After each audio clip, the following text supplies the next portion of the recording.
বেগম জিয়া, তার আজ এই অবস্থা কেন? নেতাকর্মীরা, আপনাদের উদ্দেশ্যে বলছি, আপনার নেত্রী এত তাড়াতাড়ি মরে গেল কেন? তুমি জানো সেই ইতিহাস? 2009 সালে বিডিআর পিলখানার হত্যাকাণ্ডে বাংলাদেশের 57 জন দেশপ্রেমিক সেনাবাহিনীকে হত্যা করা হয়েছিল। কারা হত্যা করলো?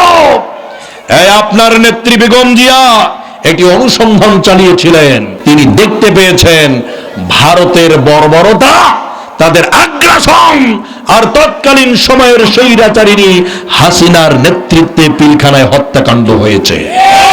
সেই সময়ের এই স্বৈরাচারিণী মানুষগুলোকে হত্যা করলো। এটা অনুসন্ধান করে জানতে পেরেছেন বেগম জিয়া যে এটা তাদের কাজ, ঠিক না?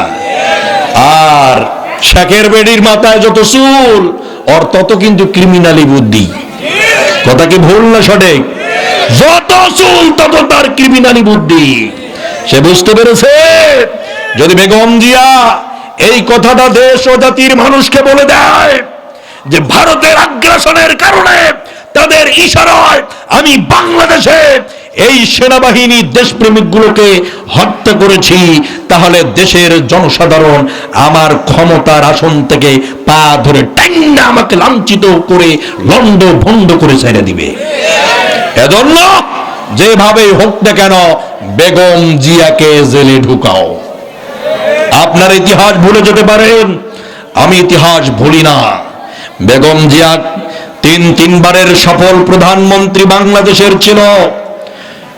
এরপরে কত সুন্দরভাবে দেশ পরিচালনা করেছেন। বাংলাদেশের আলেমদেরকে 4 দলীয় জোট করে এই দেশের মানুষকে নিরাপত্তা দেওয়ার জন্য চেষ্টা করেছে। আজ বাংলাদেশে তার মৃত্যুর পরে বাংলাদেশের জাতীয় মসজিদের খতিব তার জানাজা নামাজ পড়ায়। সবচেয়ে বাংলাদেশের বড় মুহাদ্দিস তার জানাজা পড়িয়েছে। এই দেশের বিখ্যাত আলেমরা, ওলামারা, যারা বাংলাদেশ শুধু না ইন্টারন্যাশনাল ভাবে সারা পৃথিবীতে যাদের আলোচনা করার সুযোগ, ডক্টর মিজানুর রহমান আজহারের মতো মানুষ তার লাশের খাটবিকে কাঁধে তুলে নিয়েছিল। আহমদুল্লাহ সাহেবের মতো মানুষ তার জানাজার আগে তার লাশকে হাতে দিয়েছিল। আল্লামা মামুনুল হক সাহেবের মতো মানুষ তার জানাজার কাতারের প্রথম কাতারে দাঁড়িয়েছিল।